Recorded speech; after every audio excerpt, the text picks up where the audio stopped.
Hi everyone, this is our channel Around My Story. Please like, share and subscribe. Você sabe, a verdade é mais estranha que as ficção às vezes, especialmente se você tiver um segredo sombrio em sua vida que poderia colocá-lo em perigo se fosse exposto. Esse era o meu caso e essa é a minha história. Meu nome é Charlotte e tenho 17 anos. Vivo com minha mãe. Meu pai faleceu antes de eu nascer, então minha mãe me criou sozinha. Minha mãe sabia tudo sobre mim, meus estudos, meus amigos. Ela tinha algumas regras que eu tinha que seguir. Comer fora era proibido, não podia ter novos amigos a não ser que ela soubesse tudo sobre eles primeiro.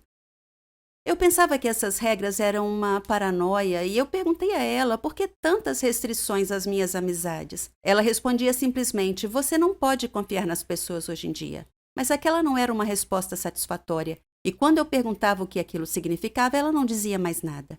À medida que eu crescia, essas regras me intrigavam ainda mais. Eu não conseguia evitar pensar que tudo isso tinha a ver com meu pai, de quem eu não sabia nada.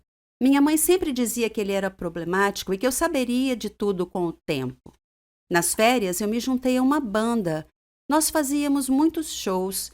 Era a melhor. Eu era boa instrumentista e boa cantora. Quando nós acampávamos, conhecíamos estudantes de outros países. Nós fizemos muitos novos amigos e nos divertimos muito juntos. Tivemos ainda a chance de aumentar o sucesso e a reputação da banda.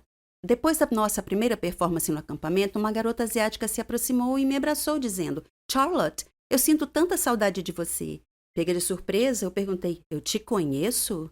Ela me surpreendeu dizendo: Você não me reconhece? Eu sou a Mary, sua amiga. Eu sorri e respondi: Você deve estar enganada. Eu não te conheço. Após insistir que realmente era minha amiga, ela se desculpou e foi para junto de seus amigos. Estranho. Embora agora ao pensar sobre isso, muitas vezes tenho a sensação estranha de que alguém estava me observando em todos os lugares que ia. Tentei me livrar desse sentimento em muitos momentos, mas nunca consegui. Sempre dizia para mim mesma que devia ser minha imaginação. Naquela noite, fomos todos a um passeio na floresta. Estava escuro e eu meio que me separei do grupo e me vi sozinha, cercada por árvores. Chamei pelos meus amigos, mas ninguém me ouviu. De repente, eu esbarrei em alguém. Parecia uma garota e eu me desculpei. Quando me virei para vê-la, eu fiquei chocada em ver a mim mesma, ou uma cópia de mim.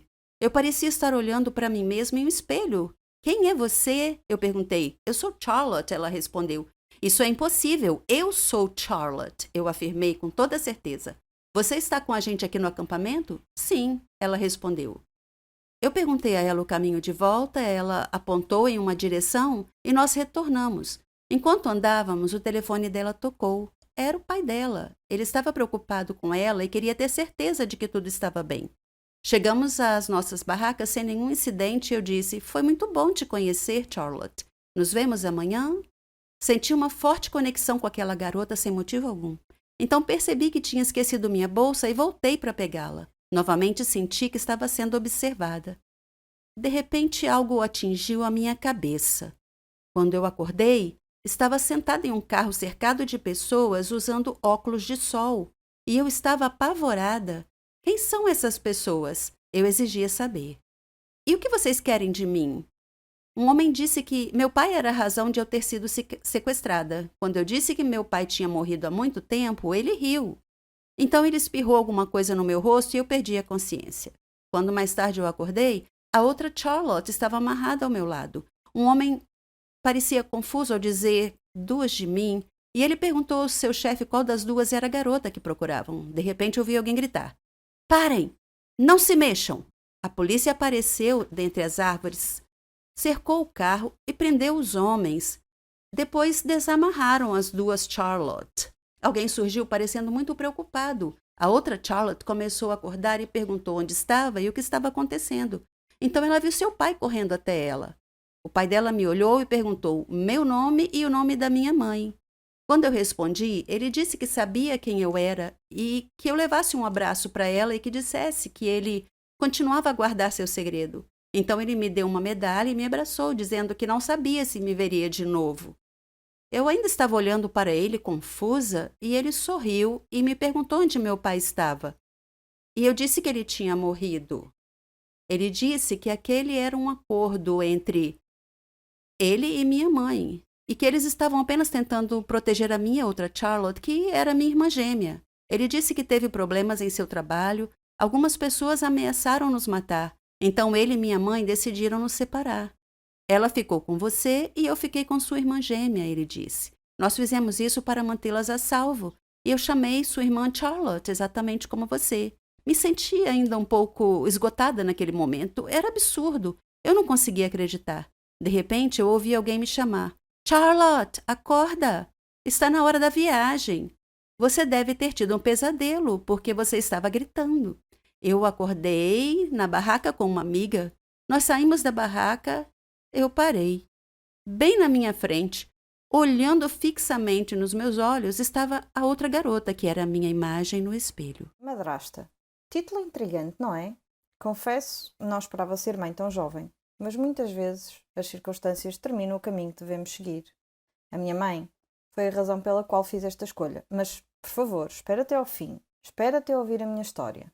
O meu nome é Rita, tenho 17 anos e era feliz a viver com a minha família. Meu pai era médico, a minha mãe era dona de casa e eu tinha duas irmãs mais novas, Carla e Sara, e morávamos num bairro tranquilo e agradável.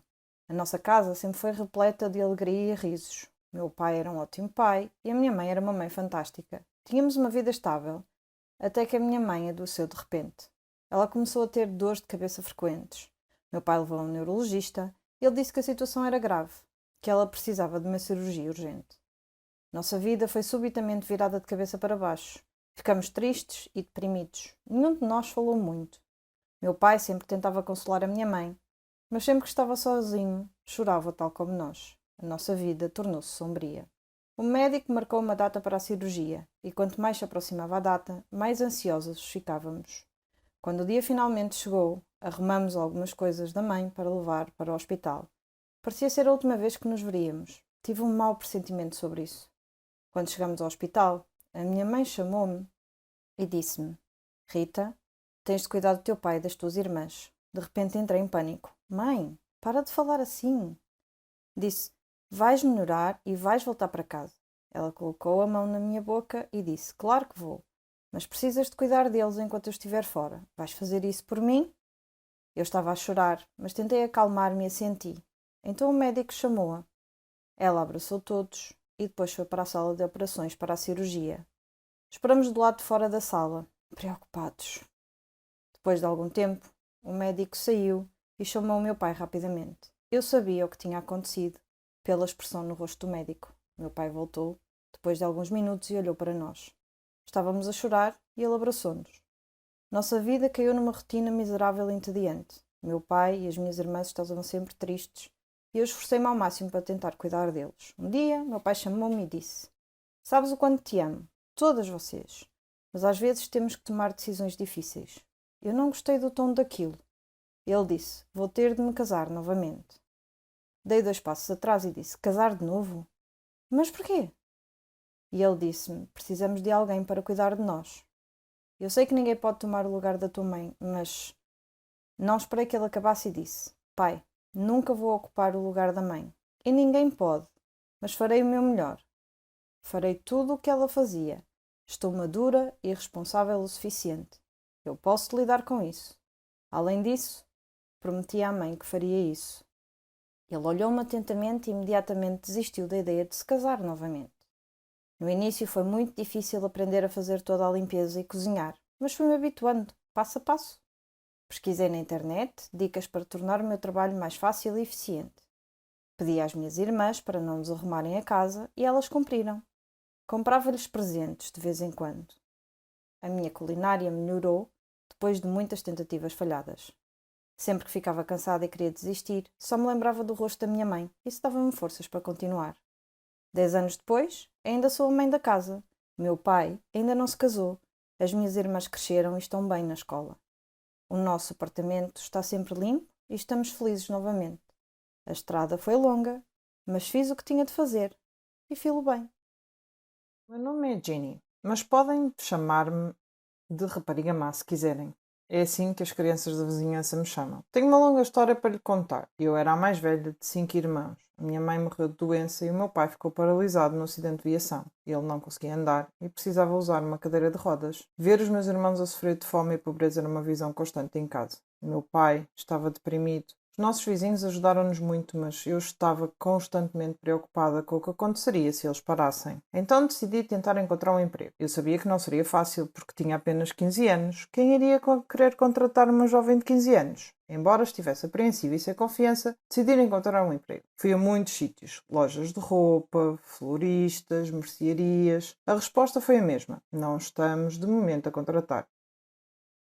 Um dia, sentindo-me desanimada, caminhava sem rumo, sem destino em mente, quando de repente me vi perto de um hospital. Num impulso, entrei.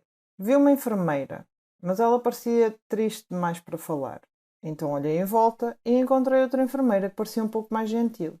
Ela notou e perguntou se eu precisava de ajuda. Eu disse-lhe que estava à procura de emprego, qualquer trabalho, que até esfregaria e limparia. Ela sentiu simpatia por mim e disse-me para não me preocupar. Em seguida, ela foi ao escritório do diretor. Eu estava preocupada. Estava metida em sarilhos. Um minuto depois ela chamou-me para falar com o diretor. Ele parecia muito gentil e perguntou-me o nome em voz baixa. Eu disse-lhe que era Ginny. Ele contou-me que Martha, a gentil enfermeira, que estava a ajudar-me, disse-lhe que eu estava à procura de qualquer emprego disponível. Ele disse que tinha um emprego para mim, mas estava preocupado que pudesse ser um problema. Senti uma pontada de medo e perguntei qual era o problema. Ele disse que eu teria que trabalhar no turno da noite. Só isso? Eu senti-me tão aliviada. Concordei imediatamente e ele disse que gostou do meu entusiasmo e que poderia começar no dia seguinte. Eu estava tão feliz. Voltei para casa rapidamente, abracei os meus irmãos e beijei a mão do meu pai. Contei-lhes sobre o meu novo emprego. Meu pai olhou para mim com tristeza e disse que eu era muito jovem para assumir essa responsabilidade. Eu disse que estava tudo bem e que eu poderia lidar com isso. Quando eu ia para o trabalho no hospital todas as noites, havia um gangue de crianças que ficavam sempre a vaguear pela vizinhança. Eu esperava que eles não me incomodassem, mas as minhas esperanças foram em vão. E eles gozavam comigo sempre que passava por eles. Nunca disse isto à minha família. Comecei a trabalhar como empregada da limpeza, mas devido ao meu zelo e inteligência, pude aprender um pouco sobre enfermagem e então fui promovida. Primeiro a auxiliar de enfermagem e depois a enfermeira. Os meus colegas apoiaram-me muito. Tudo estava quase perfeito, exceto pelo gangue do bairro, que estava sempre a incomodar-me e a chamar-me Ginny, a rapariga má. Eu queria que eles simplesmente fossem embora e me deixassem em paz. Então um dia, um milagre aconteceu.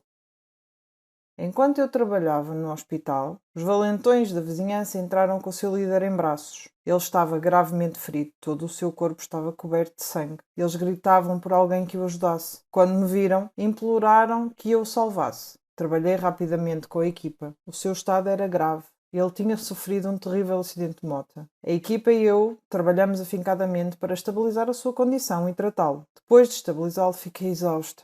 De repente, senti alguém aproximar-se. Era o gangue do bairro. Eles desculparam-se por me incomodar e pediram-me que os perdoasse.